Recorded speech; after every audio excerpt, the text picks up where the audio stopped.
Hi gang, the Chaos Space Marines in Warhammer 40k are one of the most persistent threats to the Imperium.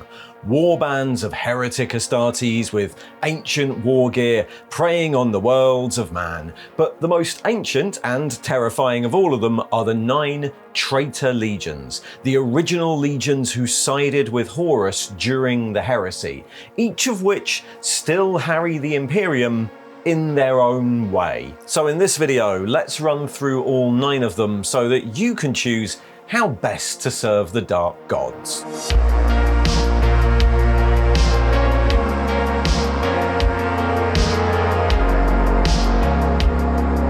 In the grim darkness of the 41st millennium, a rather worrying number of Space Marines are no longer on the side of the Imperium. Chaos Space Marines, heretic Astartes, are the shock troops of chaos, hardened veterans of the Long War who combine millennia of experience with advanced war gear and the dubious powers of the Chaos Gods. By the 41st millennium, many of the Space Marines who have turned to the service of Chaos are what is generally termed renegades. Squads, individuals, or whole Space Marine chapters who've either been lured to the side of Chaos by the powers of the Warp, or were cut adrift by the Imperium for some perceived slight, taking to the life of the Pirate and the Reaver to keep their chapter alive. A course of action that worryingly often tends to end up in the service of Chaos. But the most terrifying of all the heretic Astartes are those of the 9 Traitor Legions. The legions who sided with Horus and turned against the Imperium during the Horus Heresy 10,000 years before. And if you're thinking of throwing in your lot with the powers of Chaos and joining the Long War yourself, you might be wondering which one to go for. So in this video, I'm going to do a quick rundown of all 9 legions, how they operate, and kind of what they're up to right now. The Traitor Legions, the greatest armies of chaos, were all once loyal legions who fought during the Great Crusade as part of the Emperor's armies of conquest, led by their Primarchs, and uniting the galaxy under the rule of the Imperium, until, that is, the Horus Heresy. The official reason for the rebellion of Horus was chaos corruption. The powers of the Warp corrupted Horus, and since he was one of the most well-loved and trusted of the Primarchs, and had been appointed War Master by the Emperor, he was able to corrupt 8 more Primarchs and their legions to his cause. All these warp-tainted warriors turned against the Imperium by the dark forces of chaos. And to a degree that is true. There are definitely some Primarchs who were literally corrupted by the powers of the Warp, but it's also a bit of an oversimplification.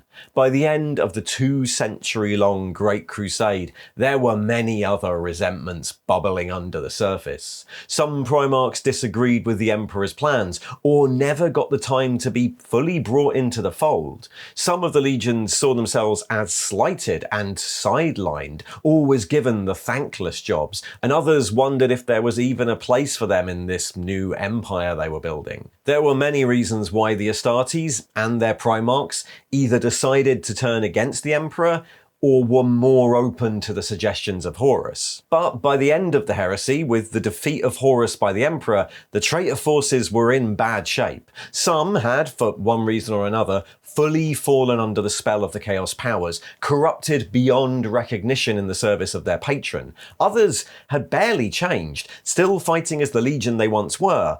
But after the Heresy, the surviving traitor forces were scoured from the galaxy and pushed back into the warp space of the Eye of Terror, and in there, fighting for resources and struggling to survive, many of the less devout legions started to slowly show signs of corruption themselves as they endured millennia so close to the warping powers of chaos. The Traitor Legions of the 41st millennium are much more difficult to organize en masse, but they often retain some of their former strength. Many of their legionnaires still remember fighting during the Heresy, because time in the Warp flows really strangely, but all 9 have continued recruiting, stealing captives and the gene seed they need to survive. Over the years, internecine conflicts have often seen them break down into smaller and smaller warbands, led by their own ruthless champions, the great Legion organization of old, unable to endure millennia of betrayal and mistrust. But Occasionally, the Traitor Legions will be united again under some great leader, or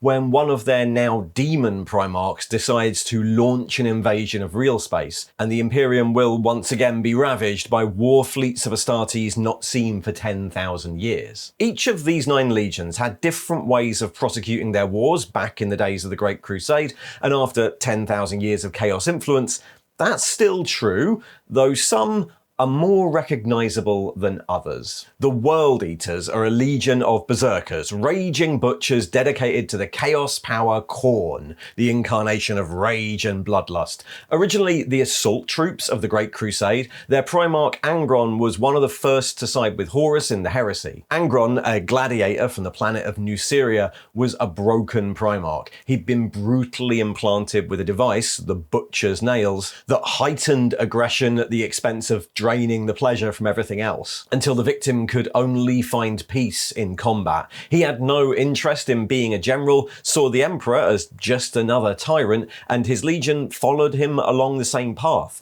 adopting crude copies of the Butcher's Nails until the World Eaters were a legion of crazed berserkers, seeking nothing but to reap skulls and spill blood in the name of their patron. Their Primarch was one of the first to be raised to demonhood. After the Heresy, the remnants of the Legion attempted briefly to stay together, but when even their nominal leader, Khan, turned on his own warriors on the planet of Scalathrax, becoming Khan the Betrayer, the Legion broke apart into a huge number of just rampaging warbands. By the 41st millennium, the World Eaters barely exist as a Legion force. Their former members now split down into countless murderous forces of Reavers, some composed of just a handful of Astartes, and some many hundreds strong. Within these warbands, any refined tactical organisation has long since gone. The warriors fighting as assault troops, armed with chainswords and chain axes, seeking to harvest blood and skulls for the throne of their master. Warbands might rampage across sectors on their own, supported by vicious cultists called jackals, or be lured into the service of a greater chaos army by the promise of more slaughter, or drawn by the powers of the warp into greater armies of berserkers arrayed behind their demon Primarch. But Khorne cares not from whence the blood flows, and the warbands of the World Eaters can be just as much of a liability as an ally. The World Eaters' colours were once blue and white, but the berserkers now go into combat clad in the colours of Khorne, blood red and brass. In fact, that red colour might not even be paint, just millennia of bloodstains and gore. Their symbol is the fanged maw consuming a planet, though nowadays it's often replaced with the symbol of Khorne. In the current timeline, the Legion were instrumental during the fall of Cadia and the spread of the Great Rift, and their demon Primarch Angron has been abroad in the galaxy much more often, particularly during the Arcs of Omen campaign, where he fought his returned brother Lionel Johnson on the planet of Wormwood. The Death Guard are a walking disease, a legion of traitor Astartes dedicated to the chaos power Nurgle, the god of plague and pestilence. Their armour rotted and corroded, their bodies distended and swollen and dripping with fluids, spreading the diseases of the plague god across the galaxy. Originally, they were the 14th Legion of the Great Crusade, a legion renowned for their solid, dependable nature. Their Primarch, Mortarion, the Death Lord, who, judging by this picture, who could have suspected he would be a traitor anyway, was raised on the poison world of Barbarous and bred into his warriors a veneration for endurance and solid, reliable tactics. The Death Guard were slow and practical, able to endure the toughest of war zones, adept in trench warfare, or advancing upon the enemy in a measured, unstoppable line. They had little time for honour or ethics, making use of the most horrific of toxic weapons, and disdaining the cosmetics of some of the other legions. Their armour was often left bare, only repaired or cleaned when not doing so would impede its function. And they were also great allies of Horus. Again, Mortarion somewhat resented the Emperor and his place amongst his brother Primarchs, and they were one of the original legions to join Horus in the Heresy. The Death Guard fought at the forefront of the war, but in the final journey to Terror, they were afflicted in the warp by strange diseases that even their endurance couldn't overcome, and desperate, they pledged service to Nurgle. What emerged on Terra, and has plagued the Imperium since, bore little resemblance to the Astartes they once were. The Death Guard are suffused with the diseases of the Plague God, their bodies ravaged and rebuilt, hosts for the most virulent afflictions imaginable. But for the Death Guard themselves, their swollen, mutated bodies only make them stronger, the pain curiously dulled by the love of Grandfather Nurgle, their warriors able to shrug off injuries that would kill a lesser man, slowly shambling forward into the ineffective fire of their enemies. The Death Guard, like many of the Traitor Legions, are now broken down into a number of independent warbands, but some shred of their former structure remains, and they retain the ability to coordinate, sometimes en masse. Their Primarch Mortarion took up residence on the Plague Planet in the Eye of Terror,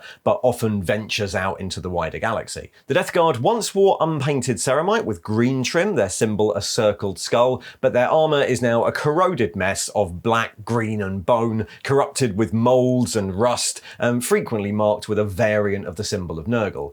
At present, the Death Guard are somewhat reeling. They were a major part of the 13th Black Crusade, and they fought in the Plague Wars soon after, as Mortarion attempted to invade Ultramar and turn it to chaos. Planets were turned into infested mires, but Mortarion was eventually pushed back, his defeat sealed when the powers of chaos turned upon each other, as they're wont to do. But while Ultramar is now free of their taint, the plague fleets of the Death Guard continue to ravage the Imperium. The Emperor's Children are quite the opposite, a cult of hedonites, dedicated to excess in all of its forms, followers of the chaos power Slaanesh. Originally descended from the noble families of Terra, their legion suffered a gene blight early in its development that saw them constantly striving to keep up with the rest of the legions. Something that eventually turned into an obsession with proving their own perfection. When their Primarch Fulgrim was corrupted by an alien demon blade shortly before the Heresy, they became easy converts to the traitor cause. Their desire to prove themselves perverted into an obsession with excess, the Legionnaires stopping at nothing to gratify their desires. Genetic manipulation, chemical enhancement, mass slaughter, slavery and torture. The Emperor's Children place excess above all else. Any atrocity is worth it for the new sensations it brings. Their need for status and perfection breeds obsessions, from the desire for martial perfection to a towering, insecure arrogance. The Emperor's Children have never changed their name, seeing it as a cruel joke on the Imperium. Their ranks are often swelled by cohorts of Noise Marines, a Slaanesh-dedicated cult of heretic Astartes whose senses are so dulled by abuse that only the most riotous, insane and visceral stimulation still affects them. They walk into battle wielding sonic weapons, screaming with destructive sound, the insane cacophony of pitch and tone, the discordant noises, the only things that can still reach them. The Emperor's Children were once clad in purple and gold, their symbol the clawed wing, or bearing the palatine aquila of the Emperor, but now their armour is frequently a riot of clashing colours and ornate decoration, though pinks and purples are still preferred, and they might still wear the aquila to mock the followers of the false Emperor, though often that's replaced with symbols dedicated to Slaanesh. The Emperor's Children have been relatively quiet compared to some of the other legions of late, though warbands and armies under Eidolon, their former Lord Commander,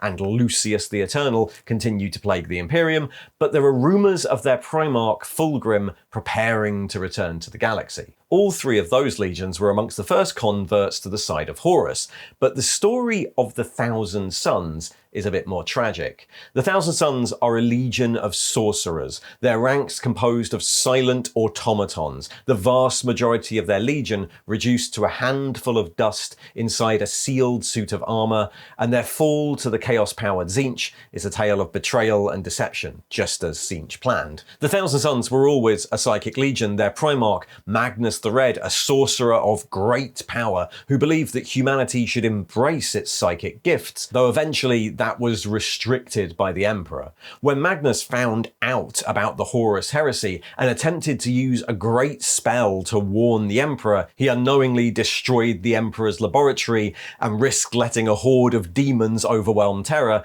and the message was lost. And in retaliation, the Space Wolves were sent to destroy the Legion and its homeworld. Reluctantly, after most of the Legion had been wiped out, the surviving Thousand Sons embraced the chaos-powered Tzeentch and sided with the Warmaster. After the Heresy, the Thousand Sons were decimated, hounded into the Eye of Terror like the rest of the traitors, their members suffering from all sorts of mutation, often brought about by their continued use of psychic powers. In an attempt to put a stop to this, their greatest sorcerer, Ahriman, attempted a rubric that would spare the Legion from mutation, but it went wrong. The rubric of Ahriman greatly augmented the most powerful of the sorcerers present, but the rest of the Legion were reduced, their armor sealed, and their bodies returned to dust, now barely sentient automatons under the thrall of their sorceress masters. Since then, the Thousand Sons have plagued the Imperium as a raiding force of Chaos Marines seeking sorceress artifacts, hoping to discover a cure to the rubric, or just to avenge themselves upon the Space Wolves for their destruction millennia ago. The original heraldry of the Thousand Sons was red and white, with the Prosperine sigil on their shoulder pads, but their legions now tend to be clad in the blue and gold of old Prospero, and adorned with the sigil of their patron, Tzeentch. The Thousand Sons have been relatively busy in recent years. Magnus the Red, now a demon prince of Tzeentch, even translated his demon world, the planet of the sorcerers, back into real space near his old homeworld of Prospero, a chaos threat at the heart of the Imperium, taking in dangerous and rogue psychers, and from which his undying legions of Rubric Marines have launched invasions of nearby systems, like the Space Wolves' homeworld of Fenris on more than one occasion. Their forces constantly attempt access to the Eldar webway, notably harrying Robute Guilliman during his return to the Imperium, even to the point of manifesting and fighting on Luna in orbit of Terror itself in the solar system. So those are the four cult legions, the ones that primarily found themselves dedicated to a specific chaos power, but other renegade Astartes have fallen to the worship of the four powers over time, and so there are now Khorne Berserkers that were never part of the World Eaters, or Plague Marines that never followed Mortarion. However, the rest of the Traitor Legions trod a more careful path, either through the worship of chaos as an undivided force, or by avoiding the worship of it altogether, their rebellion forming on ideological grounds that had very little to do with devotion to the gods. The word bearers, though, are very much the former. The word bearers are zealots, believers in the divinity of the warp and willing servants of the chaos gods. Their armies march forth in serried ranks behind a horde of crazed cultists, accompanied by legions of summoned demons, ready to convert the worlds of the Imperium to the worship of their masters. The word bearers were always like this. Their Primarch Lorgar was a man of faith, a true believer in the uniting power of religious worship, and eager to find a true focus for his beliefs.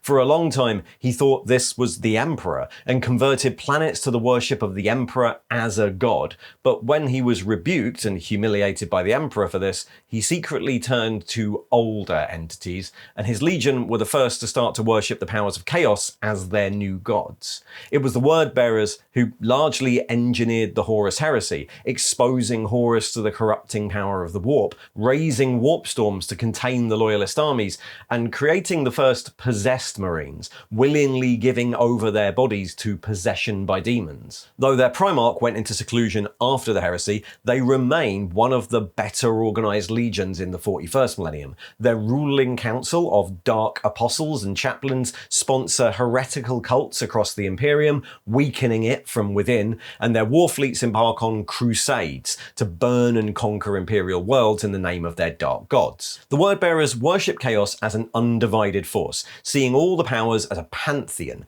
building temples to them on conquered worlds, and because of that they can call on hosts of demons to aid their armies of devoted initiates. Their armour is dark red, or sometimes in its old scheme of stone grey, and their symbol is the flaming demon's head, sometimes superimposed on their old legion symbol, the open book. The though their armor often bears esoteric cosmological diagrams or holy text taken from the Book of Lorgar. In the wake of the Great Rift, the Wordbearers have been extremely active, led by their ancient chaplains, Cor Pharaon and Erebus, and sending war fleets out across the Imperium to capitalize on the chaos caused by the Rift and convert more planets to their dark faith. By comparison, the Iron Warriors are of a rather more practical mindset. A bitter and resentful legion, the Iron Warriors march to war surrounded by armoured vehicles, preceded by the barrage of artillery fire and accompanied by great demon engines. To them, war was always a battle of attrition, fought through the cold logic of numbers and the armoured might of war engines. That was always their way, and in the Great Crusade, it saw their legion dispatched to the most thankless of war zones to dig trenches and lay siege, or to feed their Astartes into the meat grinder. And over time, their Primarch, Perturabo, grew bitter and resentful of the Emperor. But when the legions sided with Horus, the Iron Warriors often found themselves just as sidelined, both proud of their reputation as mathematicians of war who could get anything done, but also resentful of being treated with disdain because of it. Perturabo was instrumental in bringing down the walls of the Emperor's palace, but feeling undermined, quit the siege early, taking up residence on the demon world of Medrengard after the Heresy, a world covered by fortresses and mines where the tallest towers break the atmosphere, tethered to fleets of Chaos warships in low orbit. From here, Perturabo coordinates the actions of his legion, who have retained more of their pre-Heresy organisation than most. The Iron Warriors are split into great companies led by warsmiths, battlefield commanders and skilled engineers, and then further down into warbands led by prominent champions. Life is cheap to the Iron Warriors. Every warrior is grist for the mill, and so only the strongest and the most skillful can claw their way up the Legion hierarchy, and Perturabo himself does not take failure at the top very well. Over the millennia, the Iron Warriors have come to honour the Pantheon of Chaos as a useful tool, but they're not particularly devout. But one form of Chaos worship they do excel at is the binding of demons into war machines. The warsmiths of the Iron Warriors rival the Dark Mechanicum for knowledge of demon engines,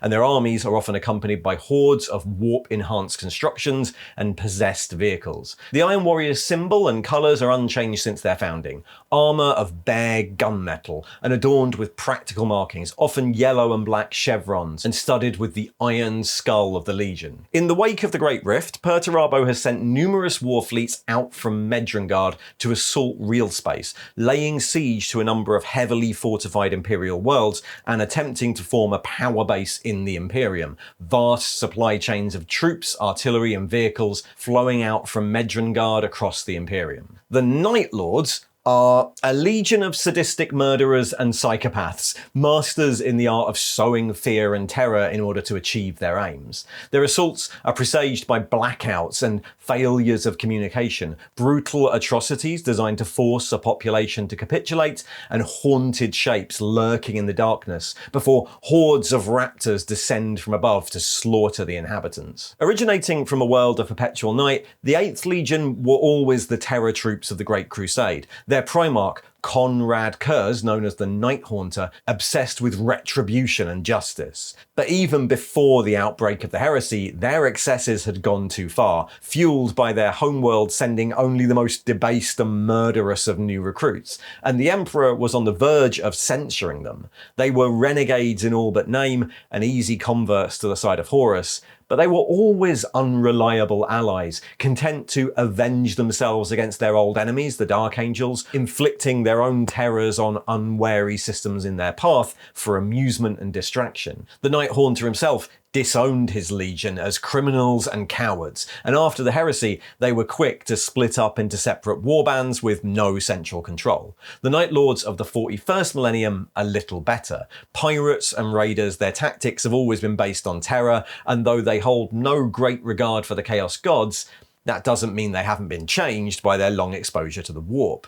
Surprise raids that occur under the cover of unnatural darkness, aerial assaults led by twisted avian jump troops, possessed warp talons and raptors. The warbands and the Night Lords inflict terror for their own sick pleasure and for the power they stand to gain from it. Their warlords are a series of petty princelings and gang leaders who've never had any notion of martial honour, and their claw packs and raiding forces can be impossible to pin down. The Night Lords are ever content to use hit-and-run tactics and to win victory by 1,000 cuts rather than risk their own skins in open warfare. The Night Lords are midnight-clad in armour of darkest blue and black, frequently incorporating skull helms, bat wings, or flickering warp lightning to make themselves even more fearsome. Their symbol is the winged skull, unchanged since their Crusade days. As one of the less organised legions, they haven't really been on the offensive any more than normal in the lore. Their Primarch is long dead, killed by an Imperial assassin, and their warbands continue to act on their own whims. Raiding forces still harry the Imperium for supplies,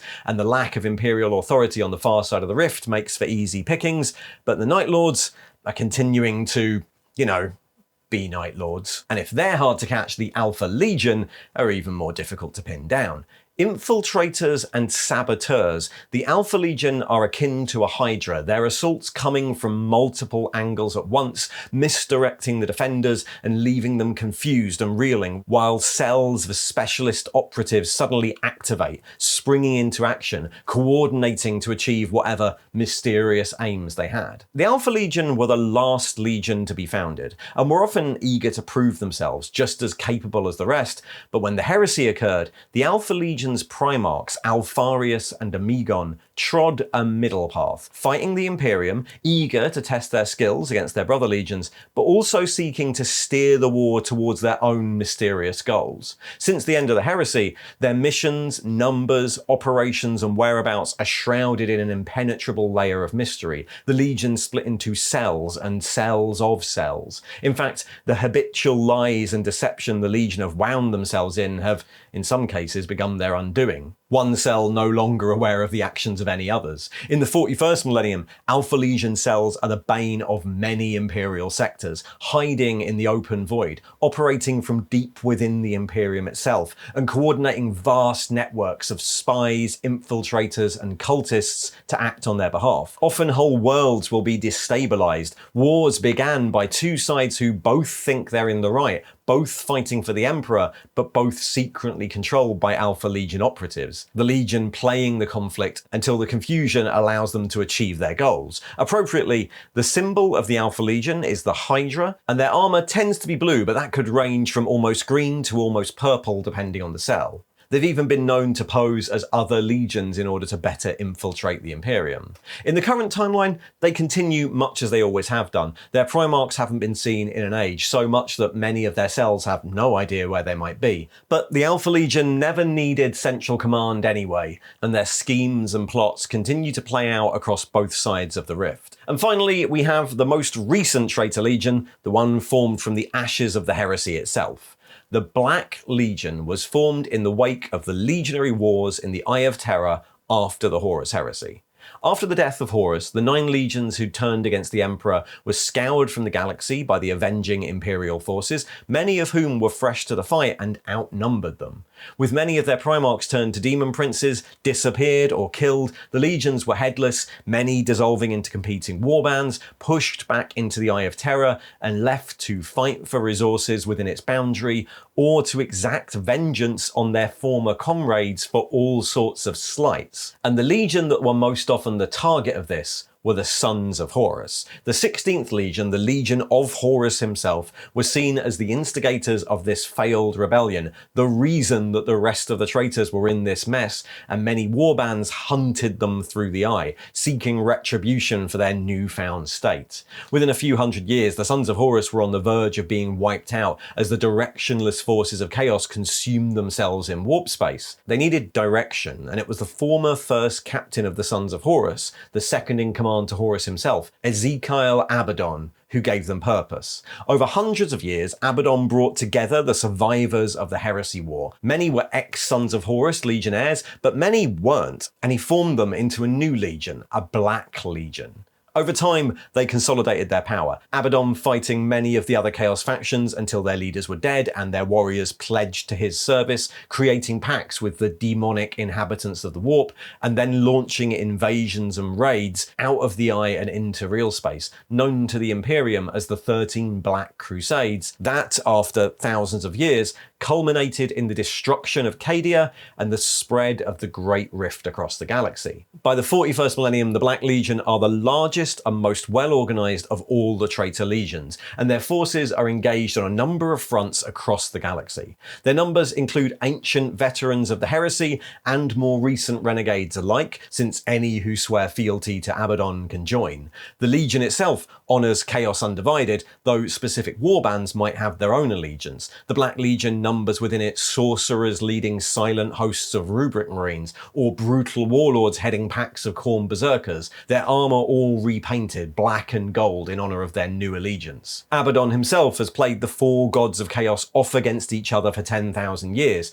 taking some power from each without ever giving himself over to them, content to patiently play out his long war against the Imperium. And there we have them, the 9 Traitor Legions of Chaos. As I said earlier, there are many more Heretic Astartes who've fallen to Chaos over the years and still operate on their own as bands of renegades, or occasionally as allies to larger formations, but the 9 Traitor Legions are the heart of the Chaos Space Marine forces. Ancient warriors in ancient ceramite wielding weapons that, in many cases, the Imperium have forgotten they once had. They've never truly been united again, not like they were during the Heresy, and 10,000 years of fracture and of their surviving Primarchs either becoming demons or falling to their own obsessions hasn't helped that, but the War Master of Chaos knows how to play each of them, and if they can ever be united again, the Imperium might not be able to stand up to it. In this video, I touched a little bit on the history of all these legions, but if you look on the channel, I've got videos dedicated to each one of the legions of the Horus Heresy, so if you want to find out exactly what they did back then, go and have a look there. Anyway, may the dark gods smile on you. Thanks for watching. And if you'd like to hear more about the lore of 40k, there should be a little box popping up there to the right. And if you'd like to support the channel, there's a number of ways you can do it. You could like and subscribe, you could follow the affiliate links in the description, or you could join the Patreon for early access to episodes, giveaways, Discord access, and the chance to vote on book club, or get your models on our Tale of Four Gamers series. See ya!